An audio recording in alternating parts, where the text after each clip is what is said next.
So here's our location. The city I'm talking about is right in this area, the coastal city, in what's now Colombia. And here's what it looks like on a map from the time period that I'm talking about. So then I'll just get right into it. So now you have a sense of where and when we're talking about, and this is the topic. So in 1598, the parents of Doña María de Montemayor, who said she was age 18, accused Don Juan Ramirez, a 36-year-old local constable, of estupro, meaning ravishment or defloration. This is not an accusation of violent rape, but instead the seduction of a virgin, a clearly defined legal allegation. In this time period, as we know from Marie's talk, she gave the great back, in the centuries to follow. Jumping to the end of the story, Ramirez eventually did have to compensate Doña Maria for her lost virginity, so don't worry, Doña Maria ends up okay.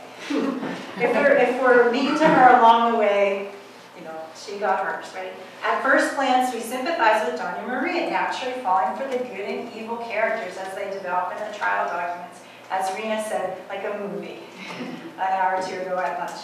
This story was familiar in many cases of this kind found throughout early modern Spain and Spanish America. However, as we can imagine from what we just heard, these narrations were formulaic and modeled on a generic template. In this particular case, the accusers did a very bad job filling in the generic template. Their story was just really not that believable.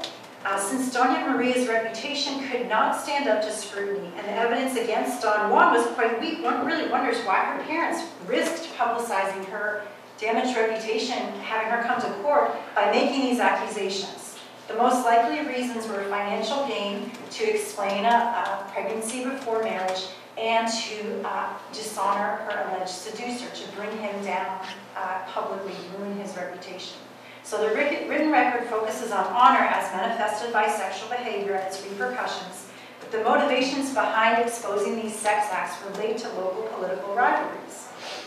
So as everyone now knows, early modern Iberian and Latin American women and their families had several judicial options available to them if they chose to litigate over issues regarding sex, marriage, or female reputation. The victims of male sexual aggression effectively used the secular or church court systems and often won their lawsuits, resulting in the public disgrace or near bankruptcy of their seducers.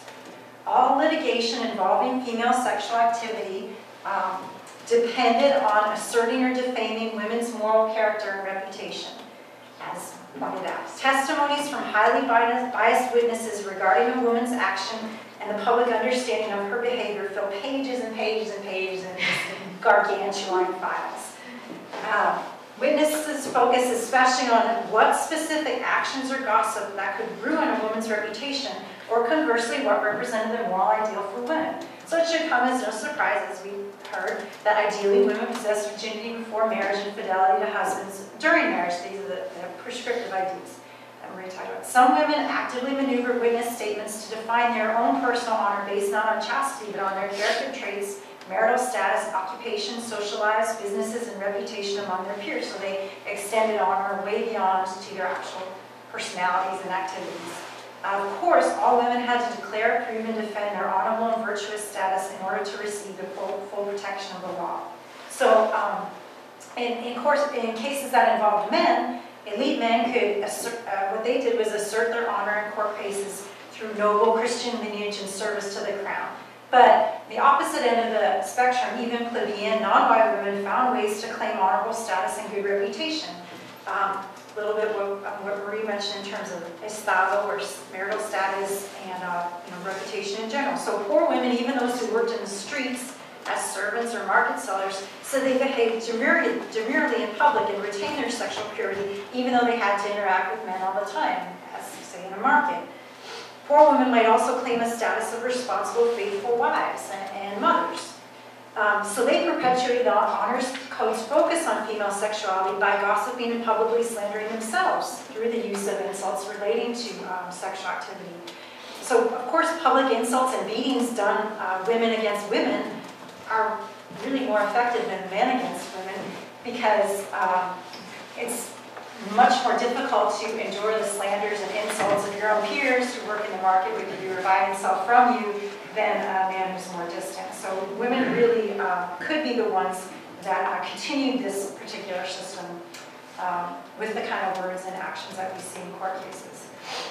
So, as we know, women who adjudicated their sex lives based their claims on regulation of Catholic marriage, a little bit later than the last presentation, set down in the 16th century in the Council of Trent, and of course the Siete Partidas. These traditional formulations reinforce the sexual activity of women as key to their status and fate, although at the same time the code supported them if they decided to sue for compensation or child support if they were seduced, impregnated, and abandoned by a single man. If the seducer was married, they were pretty much not, in the cases I've seen at least, not that they would get much in compensation. They would just say, you should have known he was married, and that's kind of the end of the story. I've seen that a few times. So return to the case at hand. The first complaint is made by the father, and I just like to put up these hypothetical portraits from the time period. Illustration. Of course they're not real people, but you know. Doña Maria's father, Don Francisco, was generally absent from his home, and historians have found that this often leads to women complaining of seductions, because there's no father in the house. In February of 1598, he appeared to make a complaint against Don Juan, the accused, to the local governor. Following a rhetorical pattern expected for this kind of accusation, the father narrated an account emphasizing his daughter's nobility, virtue, and innocence, which were violently overcome by her rapacious and unrelenting attacker. So here's the kind of language that we see that's the template for these cases. You can picture this very stated guy saying this. I'm making a criminal complaint against Don Juan Ramirez before your mercy. I say that in my house, my daughter, an honest and secluded maiden, in the company of her mother, my legitimate wife, was raised with great honor, virtue, and seclusion as the daughter of noble and important parents. She was commonly known as a maiden of good reputation. What happened was that the accused offender, with little fear of God our Lord, adding a great burden on his soul and conscience, in disdain for royal justice, with the power and hand of a constable, which should stimulate him to live an exemplary life and refrain from evil deeds, for 4 years solicited my daughter day and night. Wherever she went with her mother in the streets, he signaled them, and other times he sent her messages with his servants, giving them to the black women or slaves in my house. So this is how you can show this guy. Of course, in my book, they always seem to be called Don Juan. It's just a coincidence, right? Yeah. So according to her father, Don Juan's plan to seduce Doña Maria escalated as he began to circle her house at night, calling out passionate and flirtatious words to her shuttered windows, to the scandal of neighbors and passers-by, in an attempt to, quote, attract and deceive the girl.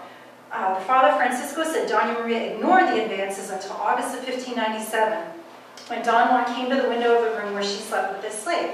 Don Juan woke up Doña Maria, assailing her with promises and seductive words, saying that he would serve her and give her the gifts all his life because he wanted to marry her. Doña Maria's father said she continued to object. Very modest, right? Saying that she could not surrender without her parents' knowledge and consent. So then, Don Juan climbed upstairs, broke off part of her window's covering while she resisted. She was saying, I'm a virgin daughter of noble and honorable parents. Then he returned a few nights later at midnight, and that time he forcefully broke open the shutters. He entered the room and grabbed Doña Maria, who again allegedly resisted and defended herself. He dragged her from the second-story window. He had the strength to pull her out of the second-story window and climb down with her. That's one strong guy. If she's fighting, right? She was covered in his cape, right? He carried her to another house where he, quote, corrupted her, the same language. Then he brought her back to her own bedroom. After this initial encounter, he continued to climb into the house through the bedroom window, acting, to summarize the case, as if he were Doña Maria's husband, and even boldly saying that he was. By the time of the complaint, of course, Maria was pregnant, and her father wanted full compensation and child support. The mother also made a complaint, saying that Don Juan should be imprisoned because he broke into the house and, quote, robbed her daughter. Now, as this case unfolded, it appears that despite this bombastic language, This might have been a neglectful father's desperate attempt to give his impregnated and disgraced daughter financial security, and also explain why he had failed to protect the women of his house, right? The father was possibly even caught up in a political plot that was organized in one of his many absences. Despite the father's defense of his daughter, the family could not muster up any character witnesses to support their accusations.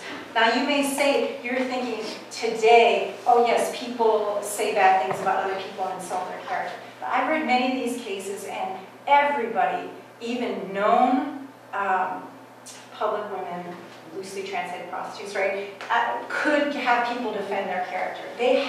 Everybody could get somebody to say they had a good character. This was not a society that slandered character loosely, because your public reputation was much more important than we can even conceive of today. So you didn't spread slanderous gossip just to be mean. That would disrupt the entire society. So the witnesses for the prosecution, the character witnesses, came from the most marginal, distrusted group in Iberian society. Galley slaves. The worst offenders who had to go back again and again, and they couldn't even think of a punishment bad enough for them, so they had them rowed for the king. These were her character witnesses. The weirdest.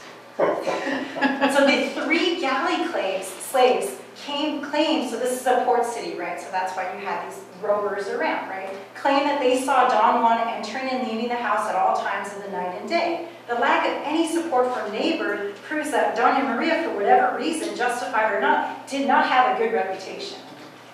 Because these witnesses are terrible by the standards of the day. It's like having somebody from the chain gang, I guess, look at it. Nobody with honor could speak in her favor, so in this society, she just simply didn't have any honor. There's no way around it. Because she had no good character witnesses. So, to testify to the events that took place in the privacy of her own room, the prosecution called on her 2 household slaves, which is very common. So these are witnesses that are eligible witnesses. The ideal witness is a Spanish man of honor over the age of 25. So women could speak in court in this location, but ideally your witness is a Spaniard over age 25. So anybody who didn't fit those characteristics was always significantly worse witness. So a slave was a female slaves under 25 were not great witnesses. And that's not to say that they had no voice in court, they had no legal status. That's not true. They had all those things. They just weren't the best witness in terms of character. So one 20-year-old household slave said she saw Don Juan entering the house at will. She's a domestic insider. She noted that Don Juan entered Doña Maria's room several times while the mother was at Mass. Convenient, right? Generally, the couple had the door closed, but once the slave woman observed them in bed together. Don Juan also visited many times to chat with both mother and daughter. Neither the domestic slave nor the galley slaves heard any marriage promises, which is a fundamental aspect of the declaration accusation, because if there was no marriage promise, then you just had sex with the guy. You weren't deflowered, right? You're not seduced, you just did it, right? The slave only heard about the seduction secondhand. So the only person who said that they heard marriage promise, the only person who had heard anything about a marriage promise was an 18-year-old young woman called Lucia. Actually, I was going to show this, but so here's a domestic slave who's privy to bedroom activities, right? So this young woman came from Sierra Leone, and her last name Sape is an ethnicity in Sierra Leone. She said she heard the conversation at the window, including her mistress's protests and how Don Juan took her through the window. She was the only person able to provide a critical piece of evidence that Don Juan said he would, quote, marry Doña Maria just before he dragged her through the window. Now, one interesting thing about her last name, Sape, indicates that she was African, first generation. So there's a chance that her Spanish wasn't even 100%. It's just a supposition I have. They didn't comment on that. Lucia also admitted that on later occasions, Doña Maria asked her to leave the street door open so Don Juan could enter. So the offended doncella, or maiden, narrated a similar story, testifying that Don Juan had been flirting with her for around 5 years, since she was 13 years old. Now, of course, this sounds disgusting to us, right? But just keep in mind that these cases exaggerated a lot of things to demonstrate a narration of persistent seduction. And lying about a woman's age has been shown to be a common practice in early modern Spain and modern Latin America. For example, in early modern Basque territory, one father claimed his 40-year-old daughter was only 27. And so they're greatly exaggerating the age differences. And one really good case in a book that's called The Ugly Suitor, a great name, 19th century Argentina, a girl was said to be 14 and the, quote, ugly suitor was 40. They couldn't believe this, so they looked at the baptism records. The girl was 22 and the man was 26.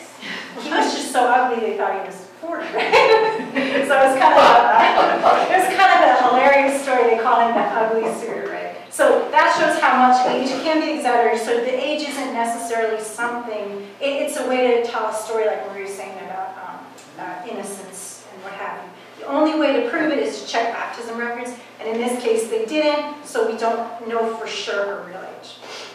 The conventions of these kind of denunciations demanded that a woman present her seducer as persistently tempting her for a long period of time, meaning years of rejection, comes to biblical account.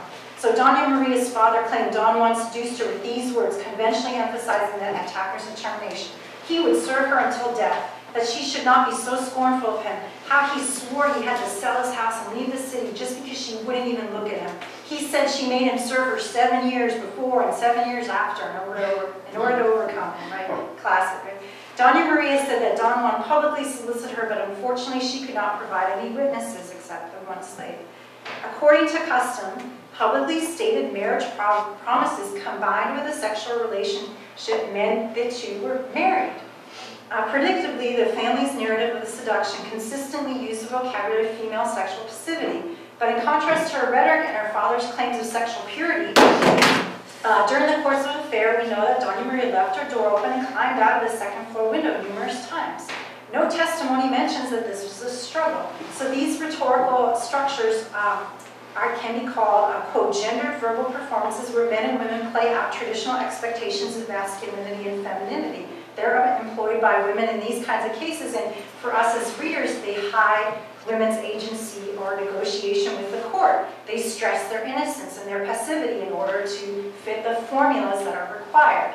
But this should not obscure the fact that these women did make choices within their own system to engage in sexual activity and to present the repercussions to the court for compensation.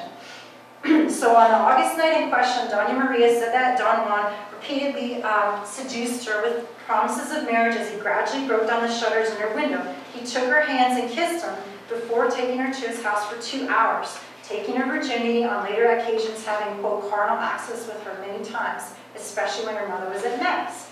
When she became pregnant, Doña Maria tried to insist on making their marriage official, but Don Juan put her off.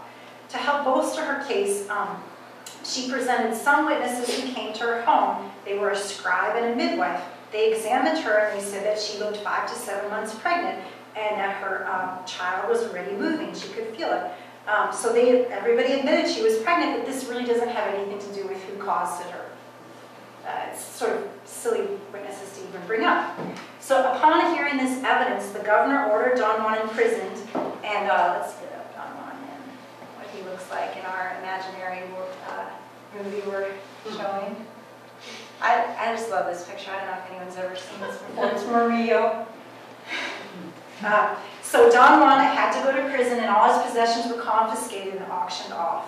So that's pretty serious, right? By this time, the accused had already fled to church sanctuary in a convent, but then he was brought to the municipal jail. He was checked for weapons that might facilitate his escape. He had to have 2 guards on guard for his cell, and he had to pay their wages, of course. He had other ongoing disputes with the governor, so Don Juan said all his enemies in local government had set him up in this false accusation. He said that he considered the local governor, the highest local justice, his, quote, capital enemy. And he suggested that Doña Maria's mother and the governor's wife worked together to hatch this plot against him.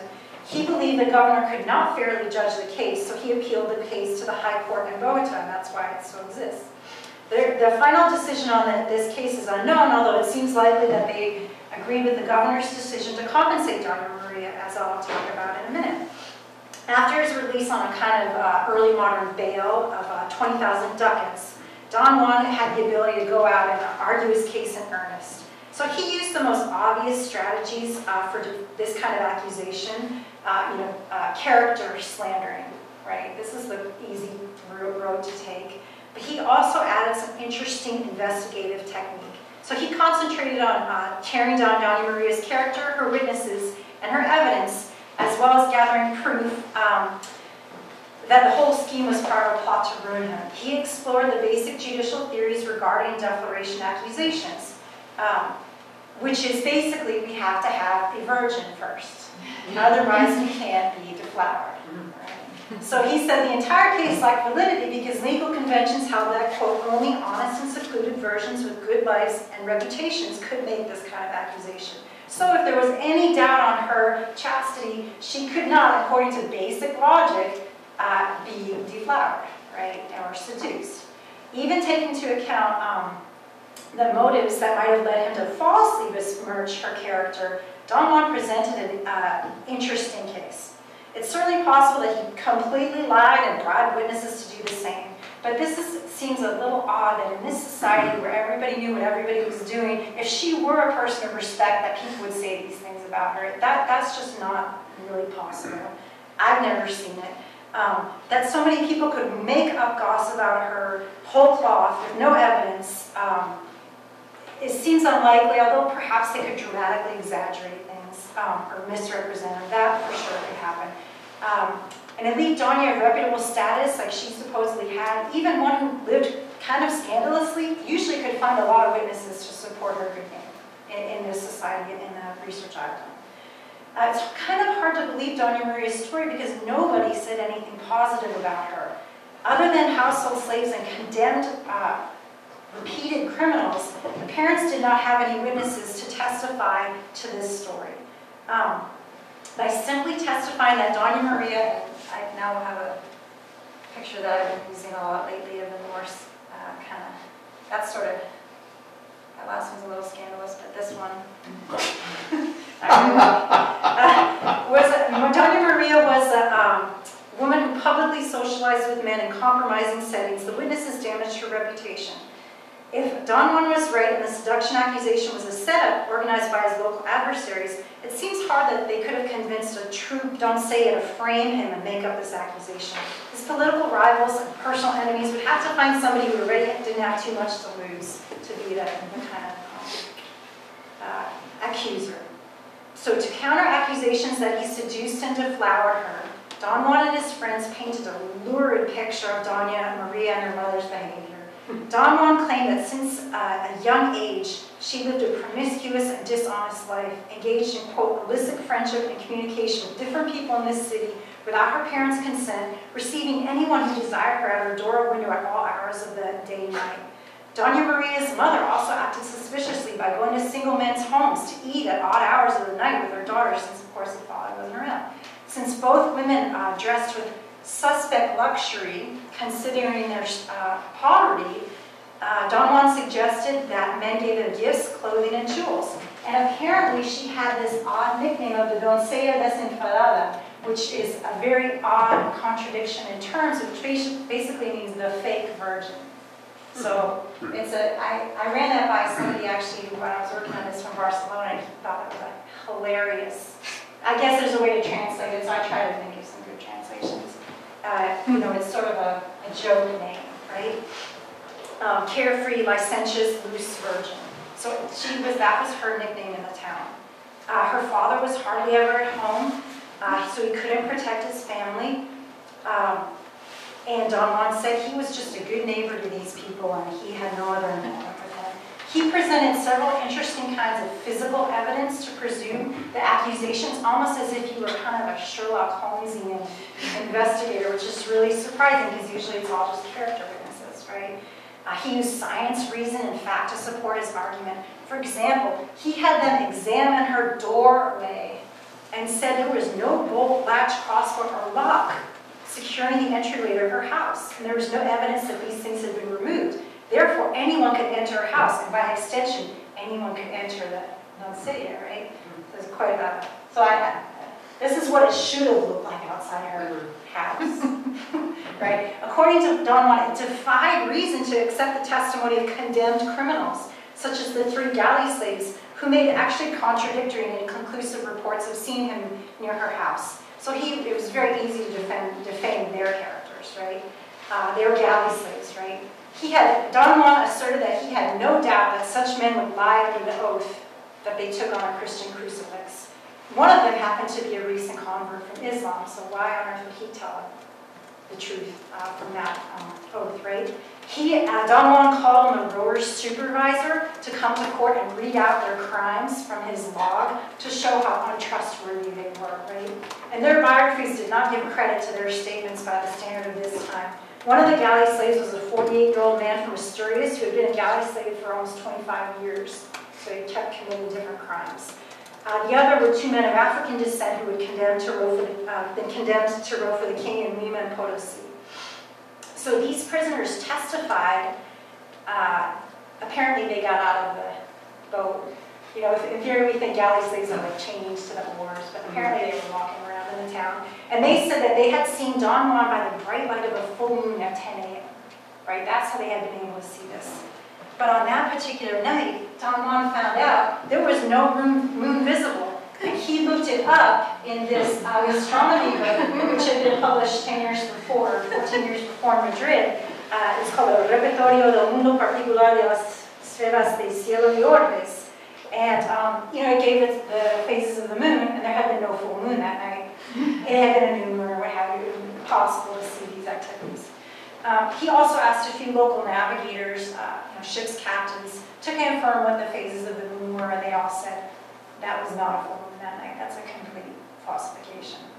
So, of course, the domestic slaves were also an easy target, women and minors under age 25. And as I said, although this was not brought up, possibly not even that good at Spanish, conceivably.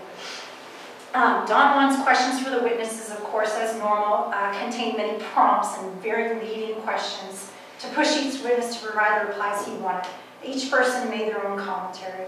And they reveal how a dishonorable woman was defined. For example, one witness said that Doña Maria and her mother, quote, lived freely, admitting single men as visitors and chatting with them day and night at their house, speaking through their windows, responding to dishonest comments, dressing ostentatiously in bright colors, even though they are poor and lacking any fortune. Everybody confirmed, several people confirmed that this doncella desenfadada was a known nickname for her, that she did, quote, did not live in seclusion, modestly and virtuous as a doncella, and everybody knew this in town. Rich and poor knew of her shamelessness. Women who testified said they wouldn't let her in the house, their respectable houses. Another man said they kept their door open past 10 or 11 at night. They had musical parties, what have you. They dressed indecently. They wore colored sashes and loose jackets. Which is funny, they say typically worn by cowboys of the region. So it's, well, I tried to find an image of what a cowboy would have dressed like in that period. Several witnesses said they had seen one man undressed, and this was a fun search to do, tap linen breeches in a house. So they had seen this man there and heard that the mother and daughter had late suppers with another man. Male and female gossips alike spread rumors that Doña Maria seduced this man by displaying her breasts and legs from her window, right? So although these witnesses introduced the possibility that another man had corrupted Doña Maria, in the end her family received 5,000 pesos in gold bars, and these are authentically what they would have looked like. These were recovered from a shipwreck from 1622 from what's now Colombia. This was the kind of reward she was supposed to receive to help her for her dowry, 5,000 pesos in solid gold. Don Juan was obliged to pay all the costs of the case, and generally in this kind of case, the judicial authorities wanted to reestablish the paternalistic order by marrying off the two parties. That was the point. But in this case, it was apparently deemed unnecessary or undesirable to force Don Juan to marry Doña Maria. So the point of the accusation was probably just to disgrace Don Juan and ruin his political career in Cartagena. There was no point of tying him to Doña Maria for life. No desire for that. The authorities either sympathized with Doña Maria or they were willing partners in a plot to bring down Don Juan.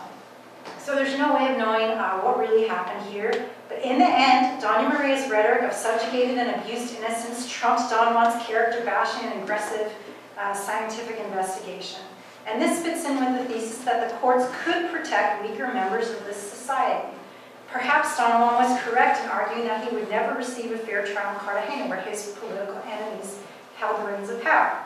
So this talk gives one example of the colonial women's sexual manipulations, moving from private to the public realm, and how narratives of female sexual passivity worked in the courts to get cases won. Sex was no secret in this society. It thrived directly at the center of court procedures. This family exposed their daughter's sex life to achieve their goals, despite knowing that a declaration case, which had to prove a previous state of virginity, would bring any of her suspect activity into discussion in the court. But in this instance, exposing her sexuality to sympathetic judicial authorities was a very effective way for her to control her fate and even play an active role in local political rivalries